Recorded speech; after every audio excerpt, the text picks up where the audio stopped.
سنتعرف عليها أكثر في ضيف الصباح بعد الفاصل.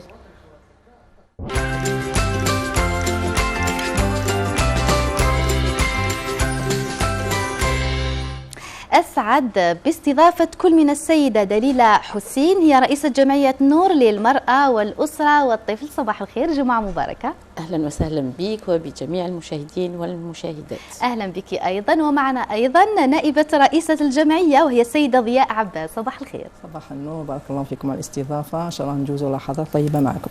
مرحبا بكم معنا. أكيد في هذه الصبيحة قبل ما نتعرفوا على النشاطات التي كانت مؤخرا والتي ستكون في المستقبل القريب، نتعرفوا على جمعية نور للمرأة والأسرة والطفل والخدمات التي تقدمها للأسرة الجزائرية. جمعية نور هي جمعية الأسرة بامتياز. حنايا الشعار تاعنا هو من أجل بيت آمن. نحاول أن نحد من التفكك الأسري، نحاول أن نقيم استقرار داخل الأسرة، ونحاول أن نصل بالأسرة إلى بر الأمان. من أجل ذلك وضعنا عدة أهداف، عدة برامج، عدة أنشطة، عدة مشاريع أسرية. تعاملنا مع جامعات، مع أساتذة متخصصين، مع يعني كل المتعاملين الذين يستطيعون أن يقدموا شيء من أجل هذه الأسرة، ودخلنا إلى الأسرة في العمق واستدعينا الأسرة وكانت معنا في العمق أيضا في مختلف أنشطتنا السنوية والمناسباتية والخاصة بأدق التفاصيل داخل الأسرة الجزائرية. طبعا رغم أنها جمعية فتية من 2019 أسست، ولكن اهتمت بالأسرة من عدة جوانب ثقافية، ترفيهية، اجتماعية، خدماتية مختلفة. نعم أكيد من عدة جوانب. ربما في هذه الصبيحة حضوركم معنا لأنكم قمتوا بنشاط جديد في الجزائر، رحلات بحرية اللي كانت نقلت الأسرة الجزائرية بأسعار قريبة من المواطن الجزائري. حدينا على هذه الفكرة، كيفاش كانت عندكم، كيفاش بدات وكيفاش طبقتوها؟ هذه الفكرة بدأت يعني مقبل، كنا تعاملنا مع مؤسسة خاصة، ولكن كانت الأسعار بزاف كبيرة على الأسرة الجزائرية.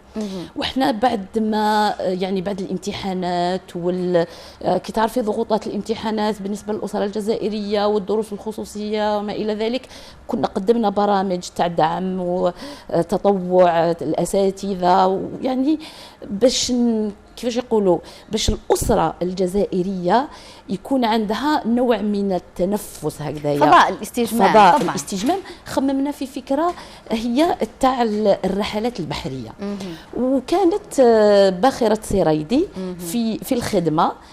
كنا التقينا بمسؤول عن المؤسسة وقلنا له هل نستطيع يعني أن ننظم رحلات بالنسبة للأسرة الجزائرية.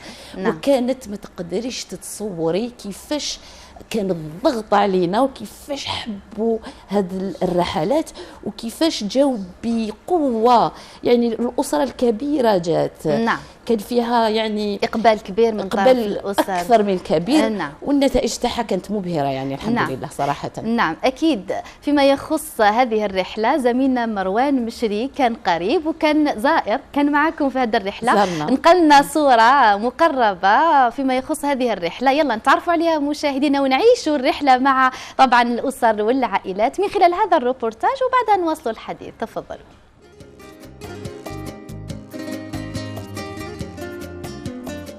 أن تجتمع خدمة النقل مع نزهة بحرية عاصمية، فالفرصة إذا لا تضيع، وهو ما توفره المؤسسة الوطنية للنقل البحري للمسافرين عبر خط النقل البحر الحضري الرابط بين مسمكة العاصمة وتمنفوست، والذي دخل حيز الخدمة بداية من الفاتح جويليا لهذه السنة.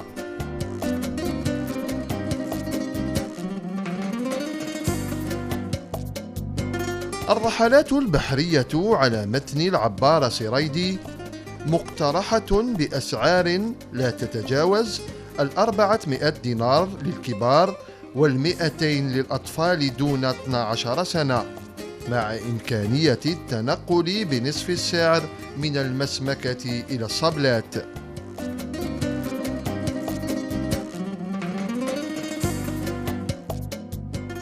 احنا ثقافه تاع الرحلات البحريه هذه ناقصه شويه، والحمد لله تعاود تحيات، وان شاء الله يعني تكون يعني في كل جهات، وتكون يعني كذلك حذر على الجانب الاقتصادي. عجبني الحال، صافي دو فوا راني نجي، هذه دو فوا.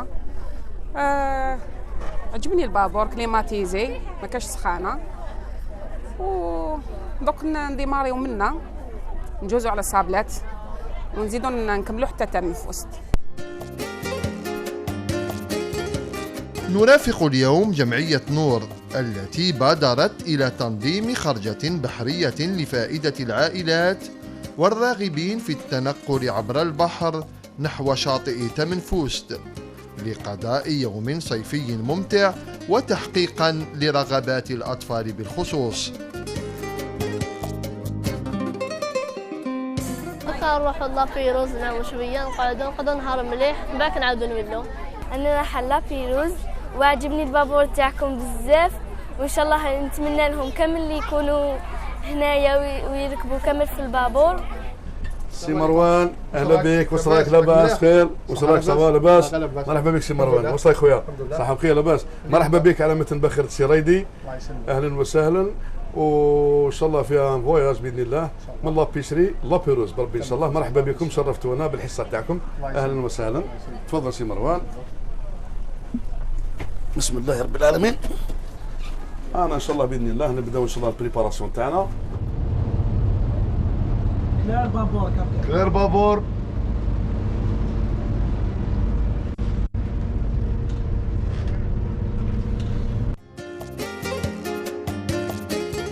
وفي أجواء مميزة ينطلق إبحارنا، حيث يحرص طاقم الباخرة على أدق التفاصيل.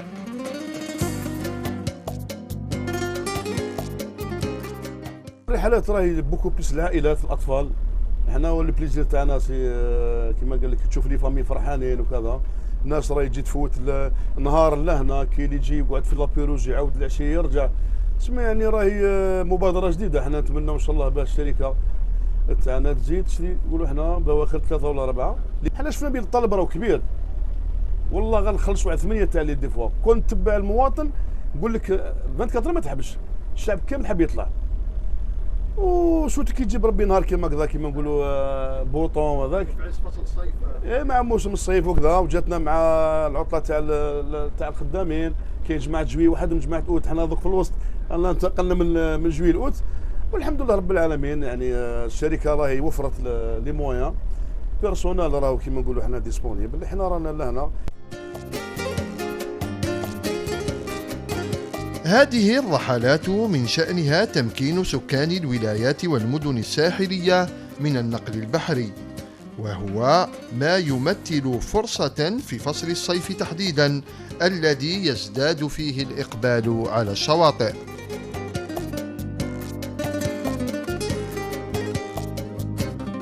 بغرض إنجاح موسم الاصطياف يستجيب لتطلعات زبائننا، قامت المؤسسة الوطنية للنقل البحري للمسافرين بإنشاء خط بحري حضاري يربط بين ميناء الصيد الجزائر العاصمة، ميناء صابلات، ميناء تمنفوست، وهذا في دورتين يوميا. تم إقبال كبير من طرف مختلف شرائح المجتمع، خاصة أن الأسعار في متناول الجميع وهي مدعمة من طرف الدولة.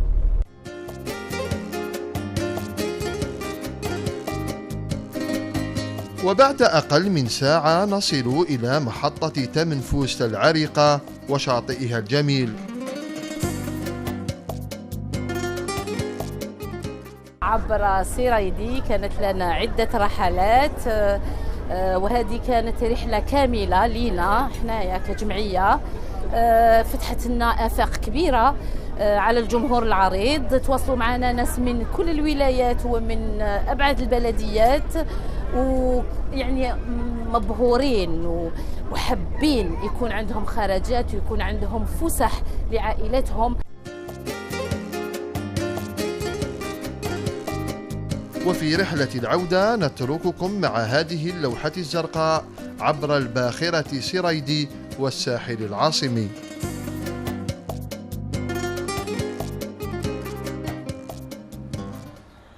مشكور زميلنا مروان مشري على هذا الروبورتاج. عشنا عن قرب جمال البحر الأبيض المتوسط طبعا عبر جمعية نور الحاضرة معنا في هذا الصبيحة. حبيت الآن نسألك سيدة ضياء فيما يخص انطباع الأسر بعد الرحلة. دائما نعرف الفوائد الإيجابية للسفر والرحلات على نفسية الأفراد، ولما يكون الفرد في الأسرة مرتاح نفسيا أكيد أنه حيعيش استقرار وما حيكونش فيه مشاكل أكثر، راح ينقص الضغط. لهذا دائما احنا نأكدوا لما يكون هناك جمعيات لا تهتم فقط بالأمور السلبية، مليح هكذا خرجات استجمامية. أكيد هي هذاك اللي عايشين احنا في المدن، في العاصمة المدن، انه كاين ضغط كبير، كاين قلق، الناس اللي تخدم، الناس اللي تعمل، كاين في الأسرة كاين ضغط. فحاولنا احنا كجمعية اننا نخرج من هذه الضغوطات الى متنفس. فوجدنا ان ما كانش متنفس في فصل الصيف مثل البحر. نعم. فكنا نديروا في السابق كنا نديروا على انه نخرجوا في الشاطئ، لكن اليوم شفنا باللي ممكن كاين رحلة في البحر. فبعد الكثير من الأسر وكثير من حتى الأطفال، تصوري واحد الأسرة الولاد تاعها واش قالها يا ماما صح رحنا لتونس، لكن والله يا ماما هذه الخرجه ماشي كيما تاع تونس. هذه كان عندها اثر كبير، لانه علاش بلادنا جميله، عندنا موانئ، عندنا امكانيات، كاين امكانيات وكاين قدرات. نعم. الواحد لازم يستغلها، لانه فكره صغيره شوفي الفرح والسعاده اللي وجدناها في الاباء، في الوالدين وفي الابناء.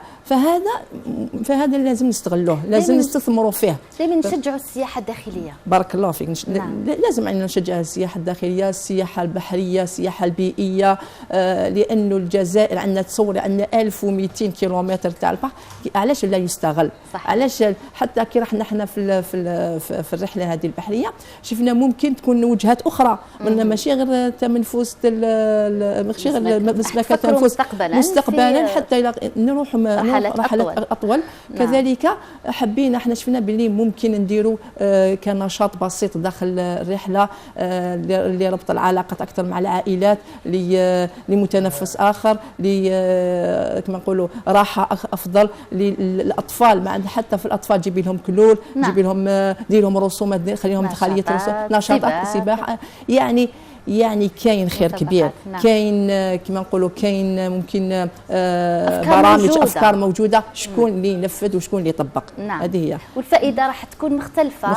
ليس فقط الترفيه، حتى التواصل ما بين الاسر داخل الباخره. تصور انت في جونا. نعم. من ولايات مختلفه، جونا من تيارت، جونا من شلف، جونا ما كناش نتصوروا هذا التبادل. كذلك نعم. انه كذلك اختي حياه انه الاسره جات بكاملها. صوري جا الجد والجده، جا كل الفئات العمريه، يعني في الاسره نعم. واحده. نعم. جاو ما تصورناش هذا نجاح كبير بالنسبه للجمعيه. كذلك حاجه اللي دارها لنا السرايدي هذا، انه حكى جمعيه دارنا 50 تخفيض تاع 50%.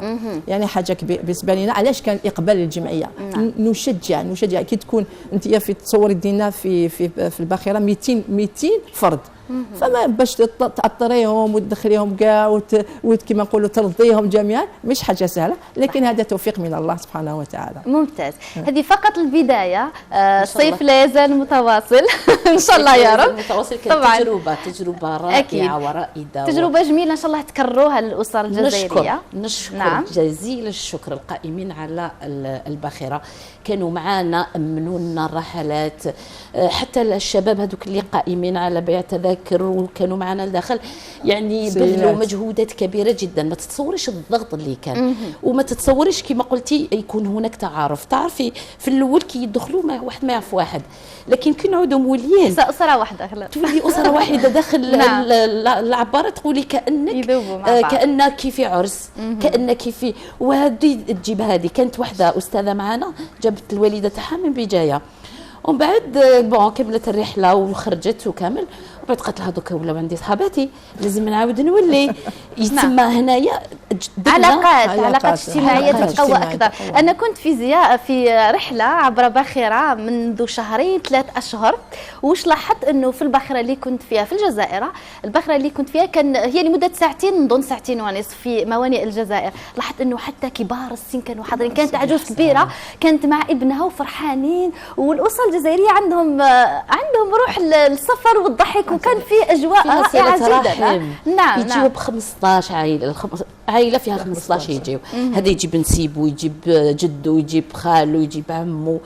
فرصة ثمينة لالتقاء الأسر بعد تفرق، هذاك التفرق تاع الدراسة تاع العمل تاع ولكن كانت فرصة. الضغط اللي كان بزاف علينا كبير. درنا 4 رحلات، درنا الرحلة الاستكشافية زائد 3 رحلات. ويعني كل مرة كان العدد يزيد، كل مرة كان العدد يزيد، والعدد يعني ما حبش يحبس لحد الآن. يطالبون يتصلوا ومازالهم يقدروا، مازال الصيف مازال أو العطلة لا تزال مستمرة، تقدروا تنظموا رحلات أخرى مع المسؤولين مع الباخرة إن شاء الله. علاش لا، خاصة لما يكون فيه خصم 50% يعني راح يكون فيها إقبال. هذا الخصم هذا كان يعني استثنائي. ما شاء الله. إن شاء الله. لما نقولوا الصيف نقولوا البحر، ونقولوا أيضا الشواطئ، الاستجمام على شواطئ البحر، نقولوا الغابات أيضا. هذا فيما يخص البرامج المستقبلية اللي راكم تنظموا فيها. حثينا على هذه الرحلات الأخرى المنظمة في المستقبل القريب. احنا شوفي أستاذة، في خصوص البرامج تاعنا يعني في العادي ننظم رحلات في البر ورحلات في البحر. نعم. هذه المرة كانت استثنائية. احنا واش درنا في الرحلة الاستكشافية؟ رحنا لتمنفوس، زرنا القلعة الموجودة في تمنفوس، يعني أمر تاريخي، وكان هناك لو جيد يشرح ويوري للناس التاريخ تاعنا. وأيضا زرنا شواطئ، هذه الشواطئ الصغيرة لمدينة تمنفوس، وكانت هناك حركية كبيرة بالنسبة للناس اللي في تمنفوس. الناس يحبطوا عندهم، يشريوا عندهم، يكريوا عندهم، يعني كان متنفس بالنسبة لمدينة تمنفوس المعزولة نوعا ما، يعني بعيدة عن يعني الوسائل. يعني كان عندهم نصف يوم أو يوم للاستجمام، كان عندهم السياحة التاريخية. يعطيك الصحة. كل مرة كانوا مجموعة من الأسر يبقاو حتى المساء، والأهل تمنفوس تعجبهم الحال، جوهم الناس، حياة المدينة تاعهم شيء جميل. يعني هنايا السياحة تنشطت، التاريخ تاعنا تعرفنا عليه، حاولنا نتعرفوا على تاريخ المدينة، وأيضا الاستجمام، الأسر داو الماكلة تاعهم. أيضا كانوا أيتام ديناهم معنا. ما تقدريش تتصوري الفرحة تاعهم، ما تقدريش تتصوري لما طلعناهم على ظهر السفينة باش يتصوروا. تصوري أنه يتيم مسكين ومن بعد يروح المدرسة يقولوا له تحدث عن الرحلة تاعك، وش يبدأ يكتب، يشعر يقول لك البحر الأزرق والجمال والميناء والقلعة وشفنا يعني ما يكونش عنده ان كومبلكس، ومن بعد ما يكونش عنده عقدة. رحل وشاف وتفسح في بلاده بأثمان زاهدة، وحتى اللي ما يقدروش ما يخلصوش. ممتاز. يعني أكيد، خاصة لما يكون عائلات كثيرة ويكون في أجواء فيها تواصل، راح يحس روحه إنه وسط جو أسري أيضا. أكيد. نعم. ممكن إضافة أستاذة إضافة ممكن من بين البرامج اللي حنديروها زيارة محمية الضايا. الضايا هذه في مدية، هذه محمية، هذه محمية فيها بحيرة، فيها حيوانات برية. ممكن حنديروها برنامج إن شاء الله مستقبلا. أنا في هذا الصيف إن شاء الله بإذن الله إن شاء الله. إن شاء الله. علاش لا؟ لأنه كل شخص عنده طبيعة سياحة معينة. هكذا حتى لما يكون في تنوع في الرحلات راح تلبيو رغبات كل العائلات. الجميلة أنه الجزائر غنية، غنية بالمحميات، غنية بالغابات، غنية بالشواطئ، غنية يعني أماكن سياحية لا تعد ولا تحصى. يعني عندكم يعني خيار. منيح انه المجتمع المدني يشجع هذه الامور، يشجع. يعني كما قلت لك كاين سعر ماهوش كبير، سعر رمزيه، والاسر يعني كما تقول لك يتيم ما قداش، لكن حنايا كما حنا والديه، حنا اللي قدرنا نجيبوه وندوه ونخلوه يستغل، ونخرجوه للبحر ونطلعوه فوق. يعني يستغل هذه الامور. مش حاجه بالنسبه لي حاجه كبيره انك فكرتي فيه، وفكرتي الوالده تاعو الارمله فكرتي في هذا الامر. مش حاجه بسيطه، لكن انك انت المستحيل رجعتيه له ممكن. نعم، أكيد جمعية نور ليست بجمعية سياحية فقط، هي جمعية متكاملة. وربما مهم جدا أنه تواصلوا مع جمعيات ذات طابع سياحي أيضا، تشارككم الخبرات تاعها، يكون في تواصل. هل عملتوا مع مع جمعيات أخرى؟ هل كان في توأمة مع أحد الجمعيات، ولا راكم تفكروا مستقبلا أنه تقوموا بنشاطات هكذا ثنائية أو ثلاثية؟ في الجانب السياحي لحد الآن مازال ما درناش توأمة، لكن في جوانب أخرى؟ في جوانب أخرى خدمنا. لأنه كان الهم تاعنا حنايا كما نقولوا استقرار الأسرة، فكما نقولوا طغى علينا العامل تاع الخلايا الإصغاء، الإرشاد الأسري، لكن في هذا كما تقولي حاجة جديدة بالنسبة كنا نديروها على بشكل ضيق، يعني ممكن فريق العامل الأسرهم كاع، لكن طور إلى الجديد دوكا أنه كانوا الأمهات يعني نساء وأولادهم. الآن أصبح رب الأسرة هو اللي يجي، هو اللي يخلص، وهو اللي يجيب العائلة كاملة. على بالك واحد النقلة كبيرة جدا هي أنك توصلي لرب الأسرة الراجل أنه هو يعود يجيب لك ولاده ويجي ويستمتع ويحوس، يزيد يطور ويحوس هل من جديد. زيدوا لنا على بالك ما حبوش يشبعوا، ما قدروش يستحقوا. القوة اللي كانت جميلة، نعم، القوة اللي كانت مليحة. على بالك تشوفي باللي أنا كانت تجارب ناجحة يعني بزاف، الحمد لله، يعني نعمة من عند الله، نعمة من عند الله. أن كما هذاك السيد اللي جا من تيارت هو ربعة تاع الصباح كان تما يسمى، ربعة تاع الصباح وخايف إلا ما تصحلوش بلاصة، يعني ما تقدريش تتصوري. مع الاخر كي راح فرحان صوتي ينقز من قوه تغير نفسيته. ما كاش حاجه تداوي النفسيه والمشاكل النفسيه والامراض النفسيه اكثر من زرقه البحر والمناظر الطبيعيه، ولانه تاثر وتغير نفسيه الافراد. طيب، بحكم قربكم من الاسر الجزائريه، لاحظتوا انه يعني في السنوات الاخيره هناك نقله نوعيه في رؤيه الاسره، في فكر الاسر، في ثقافه الاسر. شفنا انه هناك تغير. هناك تغير، نعم. وهناك مرافقه، وهناك مجهودات مبذوله من الطرف الرسمي والطرف المجتمعي. نعم. احنا بحكم وجودنا في المجتمع المدني كنا موجودين من قبل، ولكن ماشي في صوره نور، يعني كنا موجودين ونعمل. شفنا أن نشوفوا أكيد التغيير ماهوش رايح يكون 100% في وقت قياسي، ولكن كاين تطور وكاين نقلة وكاين أن يقول لك لما الأب يولي يجي وهو اللي يحوس هنا. أنا يعني وصلنا إلى درجة وين هو فهم باللي لازم مرافقة ولازم متابعة ولازم نعاودوا نوليو تقوية يعني الأواصر تاع القرابة وتاع الجيرة وتاع الناس. إنما المؤمنون إخوة، احنا خوا. ما تقدريش تتصوري الجو العائلي كي تولي ماشي كيما رحتي. فما بالك المجهودات، كل هذه المجهودات المبذولة يشهد الله أننا لا ننام، نعمل مع الجامعات، مع المتخصصين، مع القضاة، مع المحامين، مع لإيجاد إطار جميل لأسرة آمنة جزائرية ولمجتمع آمن. أكيد هكذا خرجات ميدانية ورحلات ترفيهية اللي يكون فيها الأسرة كاملة، حتى الجيل الجديد، حتى الأبناء، ربما هي فرصة أنه تقدموا رسائل لهذه الأطفال، تربية بطريقة أو بأخرى. ربما يشاركوا في نظافة الشواطئ، ربما تعطوهم نشاطات، ولكن هذه النشاطات اللي تحمي البيئة والمجتمع. اليوم في بداية البرنامج في الصبيحة كنا نتحدثوا على أهمية أنه الإنسان يحافظ على البيئة وعلى أمن الأفراد بصفة عامة. هكذا ربما تكونوا أيضا من بين الجمعيات التي تقدم خدمات ولا تكون الأبناء والجيل الجديد بطريقة غير مباشرة، بطريقة ذكية. صح؟ الحقيقة احنا في العام اللي فات انه في الصيف احنا ما جوزناش الصيف، جوزناه في نظافة كما نقولوا الحي تاعنا، درنا برنامج للأطفال انه شاركناهم في هذا الأمر. درنا عندنا وصلنا 21 طفل أكثر لمدة أكثر من شهر. علمناهم، كان عندنا يومين في الأسبوع. كانت هذيك الحومة للأسف كانت يعني مش نظيفة، لكن رجعناها وردة.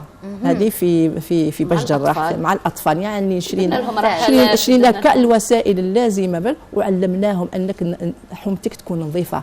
أنت تبدأ أنت طفل، هذه قيمة النظافة، غرس القيم في الأطفال. حاجة مهمة بالنسبة لنا الجمعية أنك عندك كيفاش انت تجوز وتلقى قاروره ماء مرميه، كيفاش انت تشرب الماء وترميها، كيفاش انت تقطع كما نقولوا في الدروج وتلقى الحفاظ على الاملاك العموميه ايضا. ربما الفكر لابد انه الانسان يدرك انه مثلا هذا الشيء انه ملكنا كلنا، مش فقط يعني الدوله قال لها خلي معليش، لا لانه تبديد المال العام وتبديد الفساد والخسائر اللي تكون الممتلكات العامه راح ترجع على خساره لكل الافراد. شفناها في تحرق الغابات هذيك. يعني كان الامور كان كل واحد شاف على مستوى مسؤوليته، ما نوصلوش هذه الامور.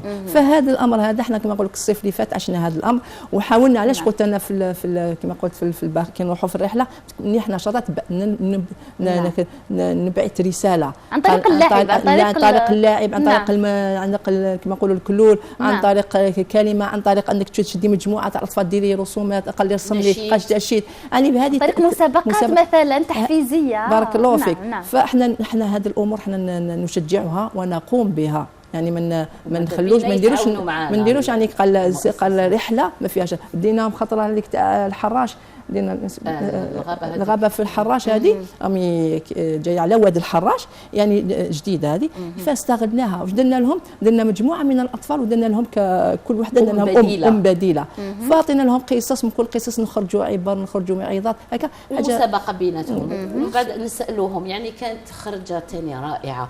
كل مره نجتهد اننا نديروا حاجه اضافه، قيمه اضافيه، حاجه جديده تهم الأسرة وتجيب يعني اهتمام تاع الناس، وتكون تضيف للأسرة شيء جميل. كما راكي تقولي هذا العمل تاع باش يوليو يحافظوا كامل لازم له وقت، لازم مثابرة، لازم عمل، تغيير كيفاش يقولوا تغيير السلوك لازم له صبر. لازم له صبر.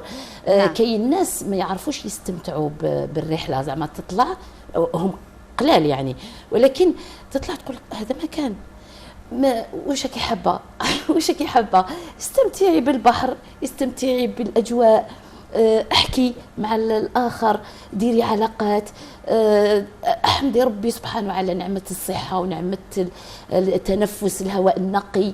يعني كل هذه امور نناقشوهم، لاننا حنايا داخل الباخره كنا ندوروا عليهم ونحكيو معاهم، عجبتكم ما عجبتكمش كيفاش، لاننا درنا ارشاد اسري. يعني انا ماذا بيا نعرف هل لو بورسونتاج او نسبه نجاح النشاط.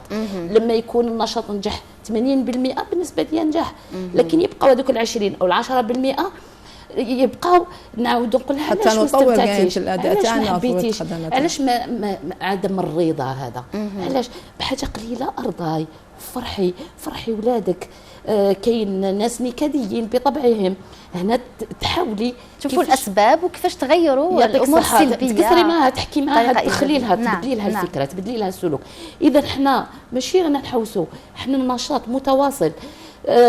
قبل ما يشريوا التذكره، في الحجز، اثناء التذكره، يعني كاين دائما مرافقه ومتابعه، وراكي معاهم وراكي مع الاسر، تحاولي تعرفي كيفاش تدخلي السعاده الى قلوبهم، لانه السعاده هي قراره وليست نتيجه. ولابد انه الانسان يستمتع بالرحله، ما يقولش لا انا لما نخدم لابد نكون فرحانه، لما نجيب ابناء نكون فرحانه، لا، لابد انه الانسان يستثمر واش عنده ويكون فيه قناعه ويعيش بسعاده، لانه خلاص اذا كان في النهايه مستحيل يكون سعيد اذا ما كانش فيه قناعه وما يستمتعش بحياته.